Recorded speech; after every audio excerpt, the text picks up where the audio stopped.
Hey friends, yesterday was the anniversary of Son House's death, and I started thinking about it a little bit, and I thought, man, I'm gonna look through some old newspaper archives and see what I find. I've done this before when blues greats, big names, the anniversary of their death would pass, so I would go just to see who wrote about it and what they wrote. And there's quite often when they don't write anything about him, back in the 70s or 80s. So I wasn't sure what I'd find, but I actually found a couple really interesting ones. One of them it's one of the best obituaries I've ever read, and I'll save that for a second here. But Son House, if you don't know, you really ought to go listen to Son House. He ended up not having much commercial success, and he quit playing music and moved up to Rochester and worked on a railroad. I think he was a porter on the railroad. But if you're out there wondering why nobody cares about your music career, Son House was dealing with it too, and if Son House would have to deal with it, there's no hope for the rest of us. But I saw an article in the Rochester Democrat and Chronicle. I was going to read a little bit from. It says, blues legend, former Rochesterian dies. I didn't even know he lived in Rochester, I'll be honest about that. It says, Eddie James Son House. I don't know who wrote this. It says, Eddie James Son House, legendary Delta bluesman and former Rochester resident, died in Detroit on October 19th. House lived and worked in Rochester for nearly 30 years, and this town was the setting for his last period of musical popularity. Family members say House, who was born on a Mississippi plantation, was at least 100 years old when he died. Other records show he was born in 1902. House was living at 61 Greig Street, Greig. I have already written that address down, and the next time I'm in Rochester, I'm going to go there because there's no hope for me. But 61 Greig Street. House was living at 61 Greig Street in Rochester back in 1964 when a concert promoter and booking agent tracked him down. The promoter offered him the professional recognition, which had been his on and off since the beginning, to sing the blues during the Great Depression years in Mississippi. In the dozen years that followed, the final rediscovery, a time when blues rode the 60s folk wave of popularity, House's authentic, hard-singing and hard-living style was a familiar one to local blues connoisseurs. They heard him in clubs around the area, including the Red Creek Inn. Any of my Rochester friends, did you ever go to the Red Creek Inn? Do you remember it? Does it still exist? I'd like to know that. But it says the Red Creek Inn, all the while he was in demand internationally and performed in Switzerland in 1970.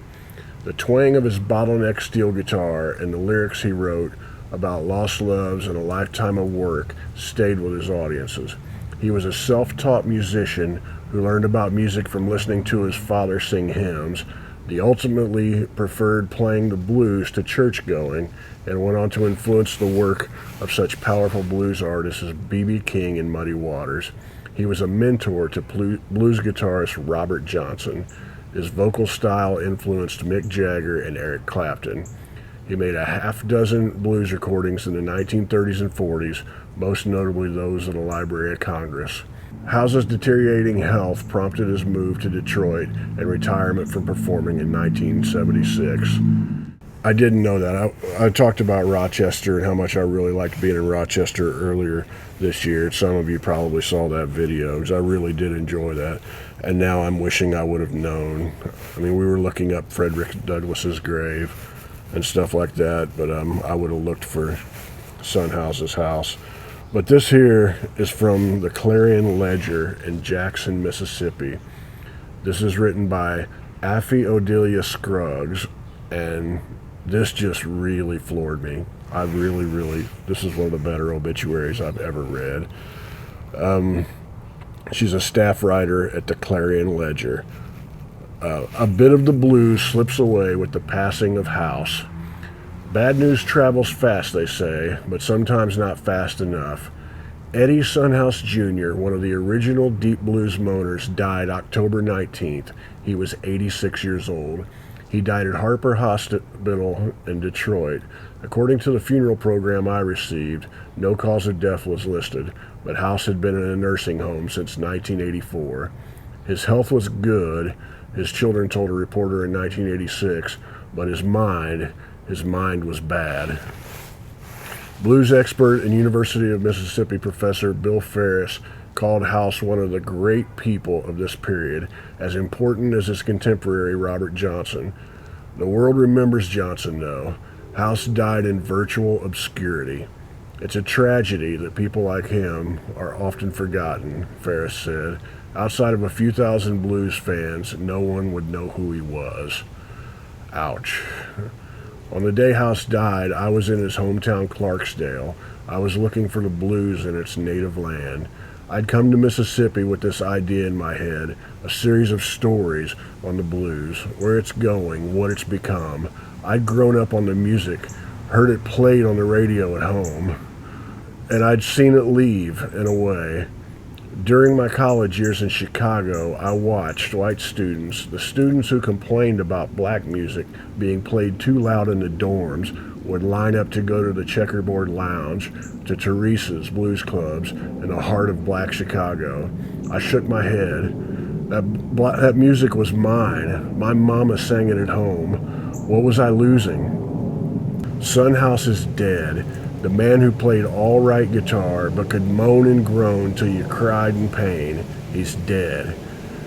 His was deep blues, probably too deep for me. Blessed as I was to grow up in newly integrated Nashville, I wouldn't have wanted to plunge to his depths.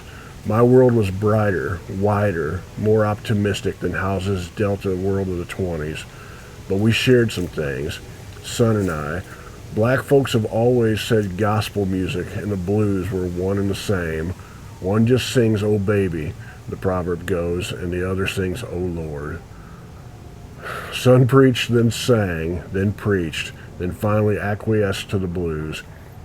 "Oh, in my room, I bowed down to pray," he said in the song Preaching the Blues, but the blues came along and they drove my spirit away.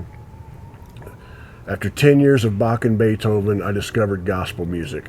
I could play the piano. I started at 7 years old, but that gospel music had power, a surging power I could just not harness.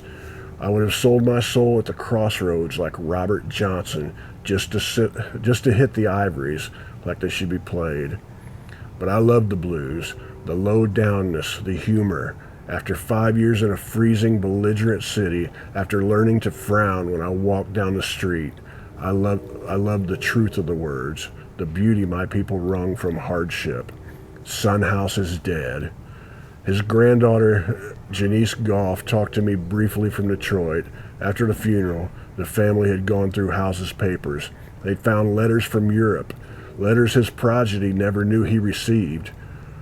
She was replying, she said, telling of House's death, and they'd found some pictures, her grandfather posing with one John Lee Hooker. She knew Hooker was alive. She was looking for him to let him know. The letters, the pictures were valuable, I reminded her. Did the family have House's guitar? No, she answered. The guitar disappeared in 1976 when the family moved from Rochester. Of course, they still had his records. Just records. No more the man, no more the living blues, just the photos, just the letters, just the records. That was Aphiodelia Scruggs from Jackson, Mississippi in 1988, writing in the Clarion Ledger.